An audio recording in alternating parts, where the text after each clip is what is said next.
Hey there, and welcome back, or for the first time, to one of my little redstone tutorials where I explain all of the functionality of the components and some of the things you can do with them.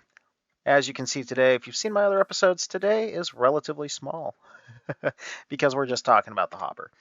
Now, the hopper by itself is a very powerful item, but it's not one that necessarily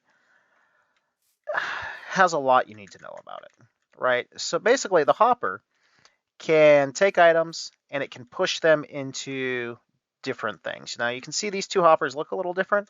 It's because this one's feeding something that's below it and this one's to the side. In order to set it up that way, you have to hold shift and then click on the side of something you want it to feed into. Otherwise, if you just set it straight down, it'll automatically default to straight down. But, what'll happen here is we could take things, we could throw them. Let's see. Oh, didn't get on top of the hopper. Nope, nope, nope. I'm bad at basketball. There we go. You see how it just kind of disappeared? Well, it grabbed it and it put it into our chest here. So it can grab things that are above the hopper. It can pull things from a hopper that's above it. It can push things into a hopper below it or into some kind of storage container, right? So because of that, we have some easy, obvious inventions early on in the game. One is your auto smelter. In this, a furnace can take fuel if it's input from the front, the sides, or the back, and whatever you want to cook has to be put in from the top. So we put a hopper with whatever we want to cook. Let's see, do I have cookable stuff? No, let's just get some, I don't know. How about some logs? Oh yeah. Here we go. And we can put our logs in the top up here. Boom, boom, boom, boom. And the hopper, you can see, started pulling them out. It's going through the hopper, and it's now filling up our furnace. And then we can come over here. Logs will also work for fuel. Boop, so we'll just put those there. And all of a sudden, it's starting to feed fuel into the side. So this will, cook up everything. And once it cooks, we can come down here. Boom, whatever we cook. So you can do this with ores, woods, whatever can be cooked food can be set up in a configuration like this. You could also put it as a double chest crossed with two furnaces and input from the back for your fuel, and you'll get basically the same result. So that's, pretty standard, straightforward. Nice, easy application. Now, one interesting thing, let's see, is this, okay, that's powered on now. So one interesting application of this is that we can fill up a chest. See how this one's not losing anything right now? It's because I have the hopper powered.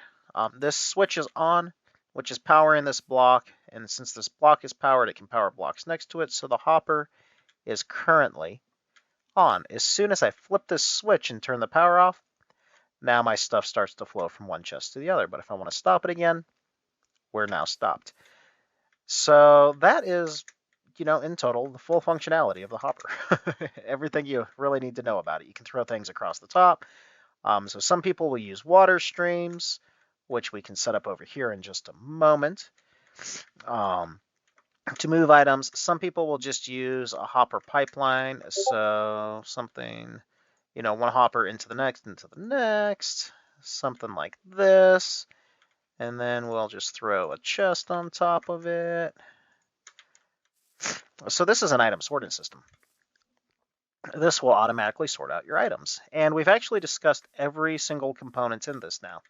So the way this works, this top hopper has a certain number of items in it.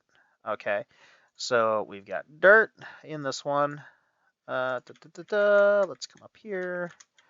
Let's collect all our items. I've got sticky pistons in this one. I've got stone in this one. Redstone blocks in this one. Wait. Oh, stone. Okay. Yeah.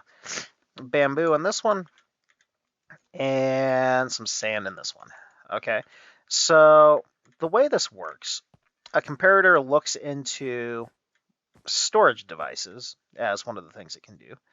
And in this case, I have non-stackable items. I renamed these to filter, just for the sake of simplicity here. So unless an item somehow magically comes into the game that happens to be yellow wool with the name filter, there will only ever be one block in each of these, okay? And then I put a stackable block over here. These do have to be stackable, assuming that there's more of them.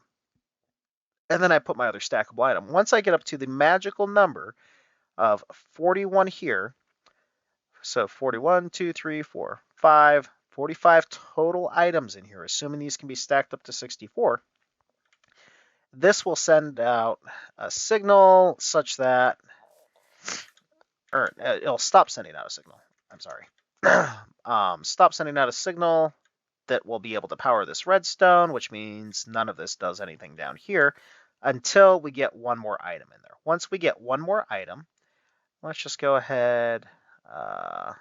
We'll go ahead and throw in a full stack of dirt. You can see it's currently turned off. It's going to keep moving down this hopper pipeline until we get down to the same number of items here.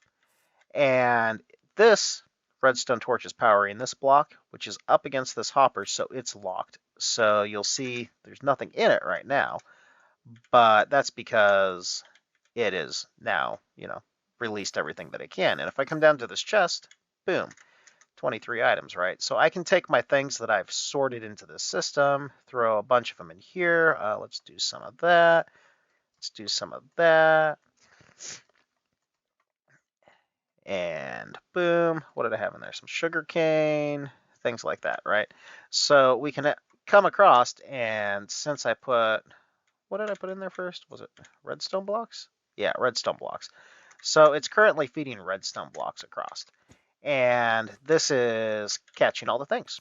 You could also do the same thing with water streams above. So instead of this, we could set up a water stream that moves our items across the top of this, which then would grab the items above it once it's ready. And you'd put that water stream at the level this hopper pipeline is at the top here. So when dirt would flow over the top of this one, it would grab dirt and send it down in the system, and so on and so forth. So that's how this thing actually works. So comparator looks for the right number of items. Once it hits more than the minimum number, it lights up this redstone dust, powers this block, powers this repeater, which powers this block, turns off this torch, unpowers this, and then allows this to start moving items again. Right. So, I'm going to call it straightforward. And it kind of is. The overall logic makes sense. And this particular style of sorting system, completely tileable.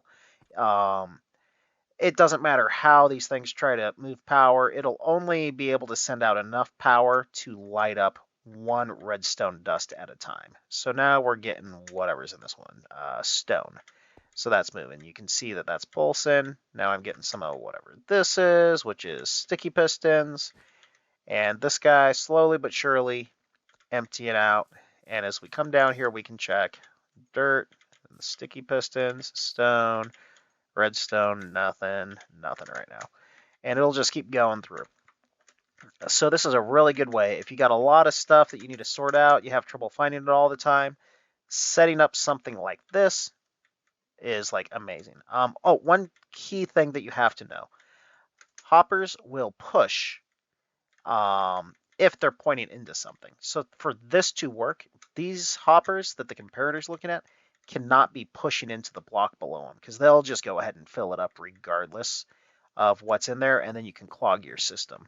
But by having these pointing forward like they are, with the filter in it, they can only receive the one item. They can't push the filter out of it, and the system will keep going. If they're pointing down, though, it can just push items into the hopper below it regardless of the lock thing, because this one's not locked. This one is.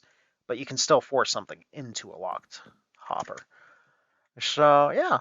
Anyway, that's probably the most common use for this particular knowledge that I'm currently aware of.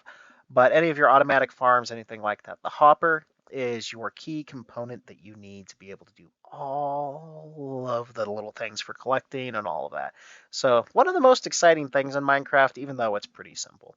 But anyway, I hope you learned something. I hope that you enjoyed this. If you did, hey, smash that like button. Leave a comment if you got questions. And hey, you plan on sticking around for some more knowledge. Hey, go ahead and subscribe. You'll know when I'm up to things. But otherwise, thanks for stopping by. I hope you have a good one, and I'll see you next time. Bye.